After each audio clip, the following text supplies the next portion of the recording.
तो even church के खिलाफ, ये जो चर्च है ये विदेश से संचालित है और चर्च के पास बहुत लोग हैं, बहुत पैसा है, बहुत साधन है, लेकिन आदिवासियत की रक्षा के लिए नहीं, ईसाइयत की रक्षा के लिए। और ईसाइयत जो है ये ग्लोबल फेनोमेना है, जैसे पूंजीवाद ग्लोबल फेनोमेना है। तो जितने ग्लोबल एक्टर्स हैं वो आदिवासियों को मारने का काम करना, हम उसको बचाने के लिए यहाँ से और एक बार क्रांति का संगनाद करेंगे। सिदो मुर्मू के सपनों का राज था, अब वो अधिसमरे, अब वो राज।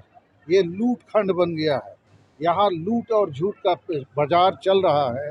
तो हम लोग भारत के आदिवासियों को इस रांची से, ये झारखंड का केवल राजधानी नहीं है, आदिवासियों के लिए भारत और दुनिया की राजधानी है।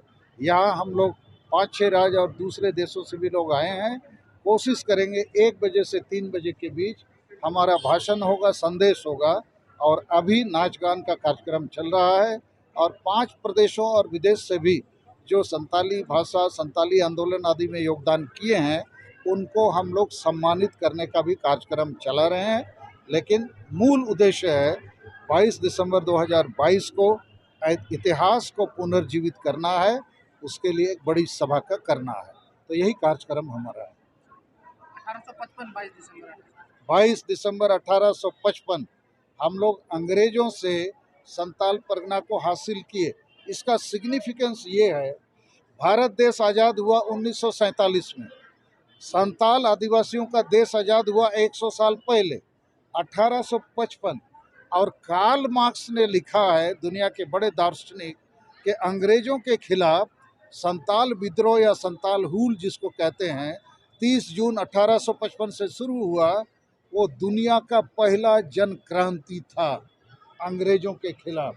जन क्रांति का मतलब है बहुत सुनियोजित ढंग से अंग्रेजों का विरोध करना। मंगल पांडे का जो सिपाही विद्रोह को प्रथम आज़ादी का आंदोलन या स्वतंत्रता संग्राम कहा जाता है, वो बंदूक के कारतूस में चर्बी का मामला था। लेकिन आदिवासियों ने अंग्रेजों को खदेड़ा कि हमारी जल जंगल जमीन और हमारी स्वायत्ता में हम किसी का दखल नहीं चाहते हैं। तो अंग्रेज भारत में आए थे लूटने के लिए। तो लूटने किसको लूटेंगे? राजा महाराजा, जिसके पास सोना चांदी हीरा जवाहरात है। आदिवासी तो जंगल पर्वत में है, उसके पास कुछ नहीं था। अंग्रेजों को लगा ये आदिवासी तीर क्यों मारते हैं, हम तो लूटने आए हैं, तीर खाएंगे तो मरना पड़ेगा। उन्होंने उनसे बातचीत किया अपने एजेंट्स के थ्रू कि भाई क्या चाहते हो। इन्होंने कहा मेरे जल जंगल जमीन और हमारा जो शासन है इलाका है वहाँ हम दखल नहीं चाहते हैं। तो अंग्रेजों को लगा अच्छा दे दो एक नया देश, दे दो एक कानून कि आदिवासी का ज़मीन कोई नहीं ले सकता है। तो देश आज़ाद होने के 100 साल पहले हम लोगों ने ये किया था। मगर आज दुर्भाग्य है हमारा, और हम आज कहना चाहेंगे, ये जो सोरेन परिवार है, इस बाप बेटा ने 5 बार मुख्यमंत्री बनाया और झारखंड का जो आज हाल है बेहाल है। तो आज हम उनके खिलाफ भी और एक संताल विद्रोह करेंगे, क्योंकि संताल परगना में हाल में जो एक आदिवासी महिला के साथ बर्बरतापूर्ण हत्या की घटना हुई है, ये केवल हत्या नहीं है, इसके पीछे वोट बैंक का मामला है। ईसाई मिशनरी और मुसलमान वोट को लेना है, तो वो कत्ल करे या कुछ भी करे, हम कुछ नहीं करेंगे।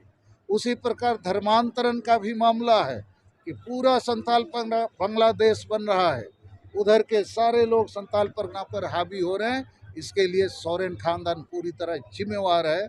आज संताल परगना के 6 जिलों से हजारों लोग आए हैं, संदेश लेकर जाएंगे। संताल परगना को बचाना है, झारखंड को बचाना है, तब फिर सोरेन खानदान के खिलाफ भी विद्रोह करना है। फिर से एक बार जन क्रांति आएगी, बिल्कुल जन क्रांति आएगी।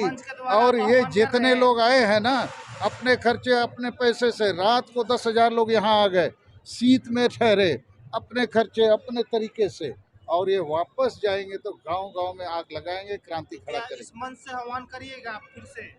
इस मंच को आज यही आह्वान करना है और एक विद्रोह खड़ा करना है, संताल विद्रोह। हमने अंग्रेजों को हराया, आज जितने लोग हमारा कत्ल कर रहे हैं, बड़ी बड़ी पॉलिटिकल पार्टी के खिलाफ भी हम आवाज़ उठाएंगे और बड़े बड़े मीडिया के खिलाफ भी। आदिवासियों के बारे कुछ नहीं लिखते हैं, आदिवासी का विषय चर्चा में आता नहीं है। तो सारे बिंदुओं पर हम लोग, इवन चर्च के खिलाफ, ये जो चर्च है ये विदेश से संचालित है और चर्च के पास बहुत लोग हैं, बहुत पैसा है, बहुत साधन है, लेकिन आदिवासियत की रक्षा के लिए नहीं, ईसाइयत की रक्षा के लिए। और ईसाइयत जो है ये ग्लोबल फेनोमेना है, जैसे पूंजीवाद ग्लोबल फेनोमेना है। तो जितने ग्लोबल एक्टर्स हैं वो आदिवासियों को मारने का काम करना, हम उसको बचाने के लिए यहाँ से और एक बार क्रांति का संगनाद करेंगे।